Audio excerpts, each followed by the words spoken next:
हर हर महादेव, जय शिव शंकर। आज हम शुरू करते हैं श्रावण मास की कथा का चौथा अध्याय। ईश्वर बोले, हे संत कुमार, अब मैं तुम्हें धारण और पारण व्रत के विषय में विस्तार से बताता हूँ। इस व्रत की शुरुआत प्रतिपदा तिथि से की जाती है। सबसे पहले पुण्य वाचन करके शुभ कार्य को शुरू करना चाहिए। फिर भगवान शिव की प्रसन्नता के लिए धारण और पारण व्रत का संकल्प लें।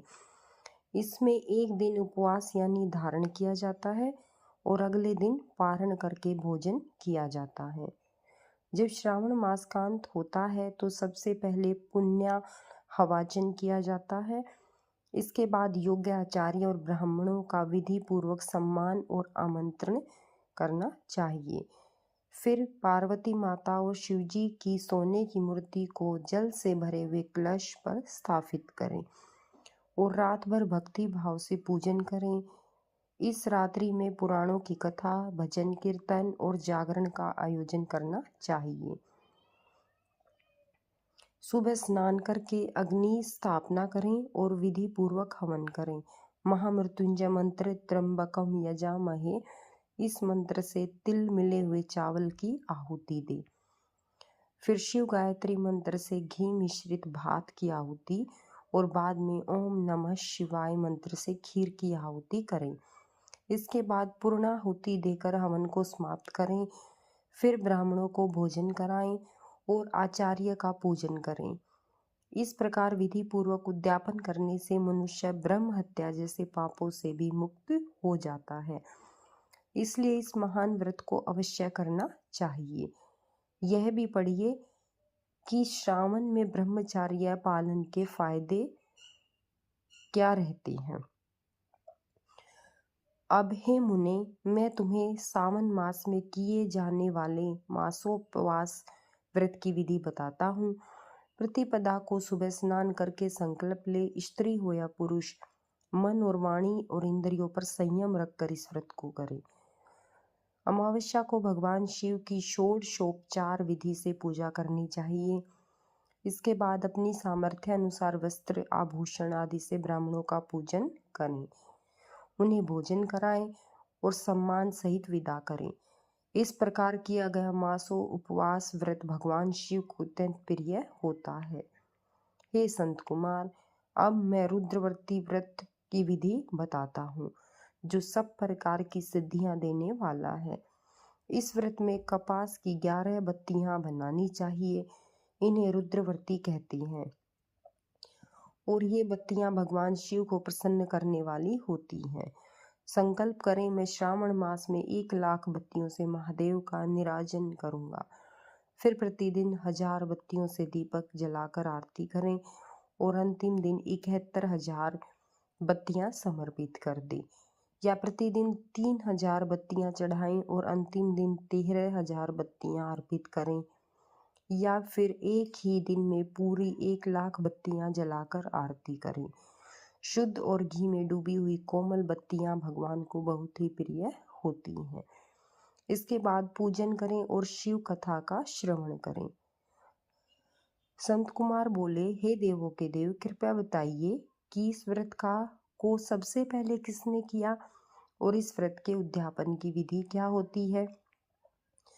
ईश्वर बोले, हे ब्रह्मपुत्र, सावधान होकर सुनो। यह रुद्रवर्ती व्रत बहुत पुण्य देने वाला है, संकटों को मिटाने वाला, सौभाग्यदायक और शिव को अत्यंत प्रिय है। यह व्रत करने से पुत्र प्राप्ति होती है, शंकर जी की विशेष कृपा और शिवलोक की प्राप्ति होती है। तीनों लोकों में इस व्रत के समान कोई दूसरा श्रेष्ठ व्रत नहीं है। अब मैं तुम्हें एक प्राचीन कथा सुनाता हूँ। एक समय की बात है, क्षिप्रा नदी के किनारे उज्जैनी नामक नगर में एक अत्यंत सुंदर स्त्री रहती थी, जिसका नाम था सुगंधा। उसका रूप बहुत आकर्षक था और उसका शरीर इतना सुगंधित कि उसके आसपास का स्थान कोसों दूर तक महकता था। वह गायन, नृत्य और लावण्य में अप्सराओं से भी अधिक श्रेष्ठ थी। उसने अपने साथ संसर्ग की कीमत 100 स्वर्ण मुद्राएं रखी थी। उसने कई राजाओं, राजकुमारों और ब्राह्मणों को अपनी ओर आकर्षित करके उन्हें लूट लिया था। एक दिन वह अपने सौंदर्य और कटाक्षों के साथ क्षिप्रा नदी के किनारे गई। वहां उसने कई ऋषियों को तपस्या, जप और पूजन में लीन देखा। उन्हीं में वशिष्ठ मुनि भी ध्यानरत थे। जैसे ही सुगंधा ने मुनि वशिष्ठ के दर्शन किए, उसकी बुद्धि बदल गई और वह संसार की माया से विरक्त हो गई। उसने मुनि वशिष्ठ को बार बार प्रणाम किया और उनसे विनती की, हे मुनिवर, मैंने बहुत पाप किए हैं। कृपया आप मुझे उन पापों से मुक्त होने का उपाय बताइए। मुनि वशिष्ठ बोले, हे भद्रे, मैं तुम्हें एक ऐसा पुण्यप्रद उपाय बताता हूँ जिससे तुम्हारे सभी पाप नष्ट हो जाएंगे। तुम काशी जाओ और वहां जाकर श्रावण मास में रुद्र वृत्ति व्रत का पालन करो। यह व्रत परम पुण्यदायक और शिव को अत्यंत प्रिय है। इसके प्रभाव से तुम्हें परम गति की प्राप्ति होगी। ईश्वर बोले, जब वशिष्ठ मुनि ने यह उपाय बताया तो सुगंधा ने अपने धन, सेवक, साथियों के साथ काशी की यात्रा की। वहां जाकर विधि पूर्वक व्रत किया। इस व्रत के प्रभाव से वह अंत में सशरीर शिवलिंग में विलीन हो गई। हे संत कुमार, इस प्रकार जो स्त्री यह रुद्र वृत्ति व्रत करती है, वह हर इच्छा की पूर्ति करती है। अब मैं तुम्हें माणिक्य वृत्ति व्रत का फल बताता हूँ। जो स्त्री इस व्रत को करती है, वह भगवान शिव के अर्ध नारी स्वरूप में स्थान पाने के योग्य हो जाती है और महाप्रलय तक भगवान को प्रिय बनी रहती है। अब इस व्रत के उद्यापन की विधि सुनो। चांदी की बनी हुई नंदीश्वर की मूर्ति और सोने की शिव पार्वती प्रतिमा को जल से भरे कलश पर स्थापित करें। रात्रि में जागरण करें और गीत, भजन, वेद पाठ करें।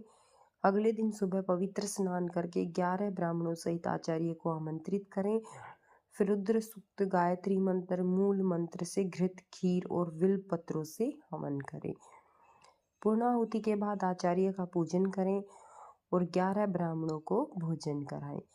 इसके बाद जो भी सामग्री पूजा में इस्तेमाल की गई हो, वह सब ब्राह्मणों को दान कर दें। इस व्रत से मनुष्य को 1000 अश्वमेध यज्ञों का फल प्राप्त होता है। इस प्रकार स्कंद पुराण के श्रावण मास महात्म्य में धारण, पारण, मासोपवास और रुद्र वृत्ति व्रत वर्णन तथा सुगंधा की कथा वाला चौथा यह अध्याय संपूर्ण हुआ। हर हर महादेव।